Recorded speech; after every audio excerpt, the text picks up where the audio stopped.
नमस्कार. आजपासून आपण राजयोगी श्री रंगनाथ स्वामी निगडीकर यांचे चरित्राचे वाचन सुरू करत आहोत. लेखक श्री चंद्रशेखर कुलकर्णी. प्रस्तावना. महाराष्ट्रातील संतांची परंपरा फार पुरातन आहे. त्याची सुरुवात शोधणे हे महाकठीण काम आहे. म्हणूनच महाराष्ट्रातील ऋषींचे कुळ आणि नदीचे मूळ शोधू नये अशी म्हण प्रचलित आहेत.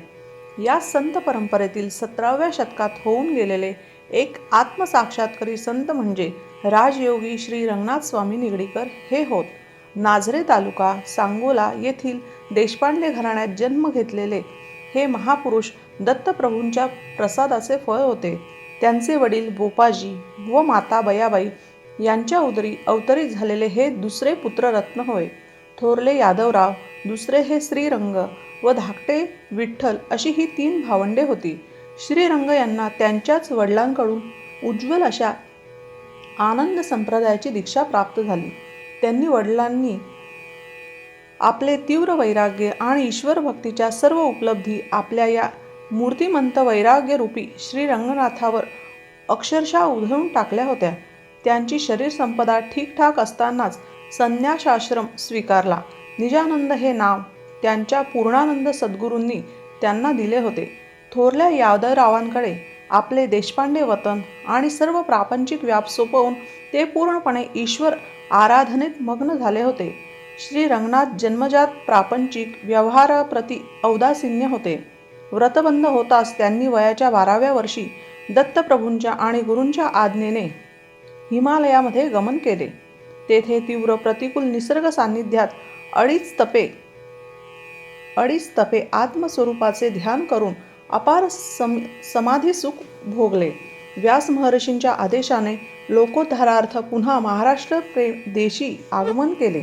महाराष्ट्रात वयाच्या 72व्या वर्षापर्यंत म्हणजे सुमारे 40 वर्षे लोकोद्धाराचे कार्य केले.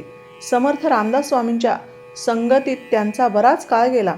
श्री समर्थ रामदास स्वामी हे त्यांचे एखाद्या धाकट्या बंधूप्रमाणे प्रेम करत. यावेळी वडगावचे जयराम स्वामी, ब्रह्मनाळचे आनंदमूर्ती, हैदराबादचे केशव स्वामी हे तिघेही समाजाच्या आध्यात्मिक उन्नतीच्या कार्यात मग्न होते. यांचाही संबंध श्री स्वामी आणि समर्थ यांच्याशी येत होता. म्हणूनच हे 5 समकालीन महापुरुष समर्थ पंचायतन म्हणून ओळखले जाऊ लागले. स्वामींनी इसवी सन 1674 साली निगडी येथे नश्वर देहाचा त्याग केला. निगडी तालुका कोरेगाव जिल्हा सातारा येथील त्यांचे समाधीस्थळ हे एक आत्मसाक्षात्कारी महापुरुषाचे स्मृतिस्थळ आहे. धर्मवीर छत्रपती संभाजी महाराज यांनी अमात्य श्री रामचंद्र पंत यांच्या देखरेखीखाली स्वामींचे समाधी मंदिर अतिशय सुरेख आणि सुंदर रूपात आकारास आणले. त्यांच्या संपूर्ण जीवनपटावर अतिशय सुंदर शब्दांमध्ये स्वामींच्याच प्रेरणेने श्री कुलकर्णी यांनी लिहिलेले हे साहित्य लेखन खरोखरच एक अद्भुत चमत्कार म्हणावा लागेल.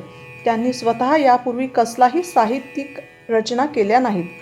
अकाउंटन्सी आणि संख्याशास्त्रासारख्या वृक्ष विषयात आयुष्य व्यतीत केलेले व्यक्तीकडून इतके रसपूर्ण आणि मनोज्ञ साहित्य रचना झालेली पाहता हे नक्की पटते की ही रचना ही स्वतः स्वामींनी त्यांच्या माध्यमातून लिहून घेतली आहे. संघर्ष विना साहित्य रटाळ वाटते. परंतु श्री कुलकर्णी यांनी लिहिलेले स्वामींच्या चरित्रात संघर्ष नाही तरी ते कोठेही किंचितशा प्रमाणातही कंटाळवाणे वाटत नाही.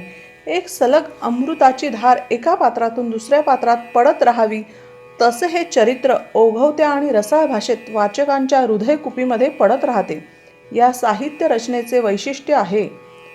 माझे घराणे म्हणजे स्वामींचे थोरले बंधू यादवराव यांचा वंशविस्तार होय. याच घरात महाराष्ट्रातील ईश्वरी आहे. धन्यवाद.